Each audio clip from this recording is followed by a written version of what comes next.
మనకి తెలుసు హనుమంతుడు ఎంతటి శక్తివంతుడో. కానీ ఎవరో గుర్తించని విషయం ఏమిటంటే హనుమంతుడు ఎన్నడూ నిద్రపోలేదు. అంటే ఏ రోజు, ఏ రాత్రి, ఏ క్షణం కూడా నిద్రపోలేదు. ఇది ఎలా సాధ్యం? అసలు ఎందుకు ఆయన నిద్రపోలేదు? త్రేతాయుగం చివరిలో శ్రీరాముడి పట్టాభిషేకం జరిగిన తర్వాత ఒకరోజు లక్ష్మణుడు రామునితో ఇలా అడిగాడు, అన్న, మన హనుమంతుడు ఎప్పుడూ అలసిపోవడం లేదు. అతడు నిద్రపోవడం కూడా నేను ఎన్నడూ చూడలేదు. రాముడు దానికి సమాధానంగా, లక్ష్మణ, అది ఒక శాపం వల్ల జరిగినది అంటూ ఒక రహస్యాన్ని వెల్లడిస్తాడు.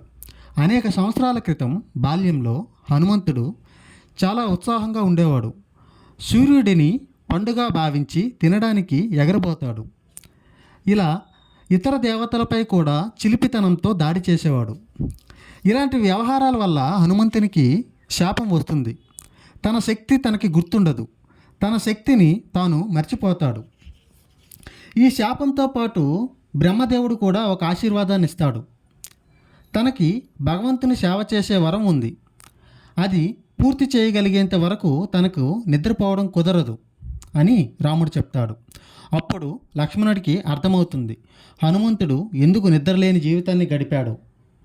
ఈశ్వరుని సేవ కోసం తన జీవితం అంకితం చేసి హనుమంతుడు సర్వదా అప్రమత్తంగా ఉంటూ రాముని నామాన్ని జపిస్తూ ఈ యుగం వరకు కూడా మనకు కాపలాగా ఉంటున్నాడు.